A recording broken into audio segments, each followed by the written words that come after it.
ஒட்டுமொத்தமாக தமிழக அரசு குறிப்பாக கள்ளசாராய விவகாரத்தில் எப்படி தோல்வியடைந்திருக்கிறது என்பது இந்த தீர்ப்பின் வாயிலாக தெரிய வருகிறது.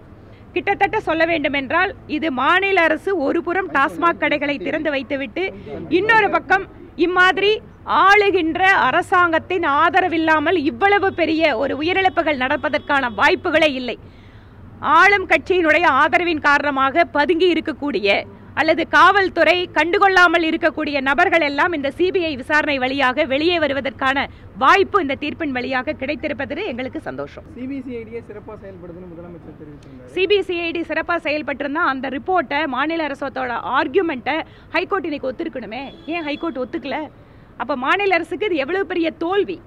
மாநில அரசு இந்த விஷயத்தில் மக்களிடம் மன்னிப்பு கேட்க வேண்டும். கள்ளக்குறிச்சி சாராய உயிரிழப்புகள் குறித்து உயர்நீதிமன்றம் இன்று தீர்ப்பு வழங்கியிருக்கிறது. இந்த வழக்கினுடைய விசாரணையை சிபிஐக்கு மாற்றி தீர்ப்பளித்திருக்கிறது உயர்நீதிமன்றம். இந்த தீர்ப்பினை நாங்கள் வரவேற்கிறோம். ஏனென்றால் தமிழகத்தில் இருக்கக்கூடிய பல்வேறு அரசியல் கட்சிகள் இந்த மனுவினை தாக்கல் செய்திருக்கிறார்கள். அடிப்படையாக இதில் ஒரு விஷயம் என்ன பார்க்கணும் அப்படின்னா, ஆளுகின்ற அரசாங்கத்தின் மீது நம்பிக்கை இல்லாமல் எதிர்க்கட்சிகள் மக்களிடம் ஒரு பிரச்சனையை எடுத்து செல்வது என்பது ஒன்று.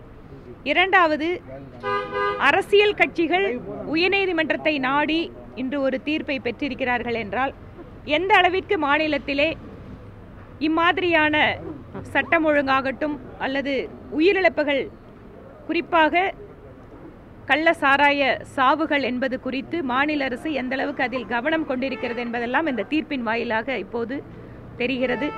ஒட்டுமொத்தமாக தமிழக அரசு குறிப்பாக கள்ளசாராய விவகாரத்தில் எப்படி தோல்வியடைந்திருக்கிறது என்பது இந்த தீர்ப்பின் வாயிலாக தெரிய வருகிறது. இதை மாநில அரசு ஒரு பாடமாக எடுத்துக்கொள்ள வேண்டும். இது மாநில அரசினுடைய மிகப்பெரிய தோல்வி.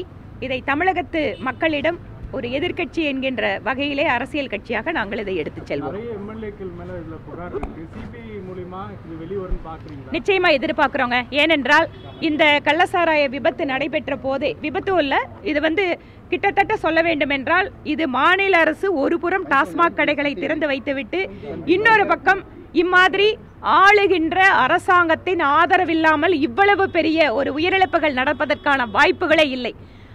ஆளும் கட்சியினுடைய ஆதரவின் காரணமாக பதுங்கி இருக்கக்கூடிய அல்லது காவல்துறை கண்டுகொள்ளாமல் இருக்கக்கூடிய நபர்கள் எல்லாம் இந்த சிபிஐ விசாரணை வழியாக வெளியே வருவதற்கான வாய்ப்பு இந்த தீர்ப்பின் வழியாக கிடைத்திருப்பது எங்களுக்கு சந்தோஷம். ஒரு ஹைகோர்ட்ல ஒரு ரிட்டு போட்டாச்சுன்னு சொன்னா அதனோட பீரியட்ல தாங்க அது வரும். அதனால கூட இந்த வழக்கை பொறுத்த வரைக்கும் அது விரைவாகவே இது எடுத்துக்கொள்ளப்பட்டிருக்கிறதா தான் நான் பாக்குறேன். இல்லைன்னு சொன்னா நார்மலா ஒரு ரிட்டு போட்டோம்னா ஜட்ஜ்மெண்ட்டுக்கு ஒரு 2-3 வருஷத்துக்கு மேல ஆயிருது.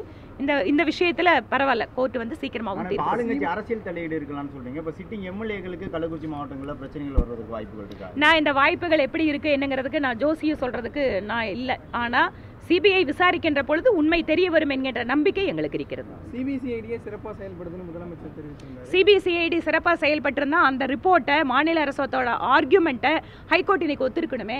ஏன் ஹைகோர்ட் ஒத்துக்கல? அப்போ மாநில அரசுக்கு இது எவ்வளவு பெரிய தோல்வி. மாநில அரசு இந்த விஷயத்தில் மக்களிடம் மன்னிப்பு கேட்க வேண்டும். இதுதான் இந்த தீர்ப்பு சொல்லுகின்ற தகவல்.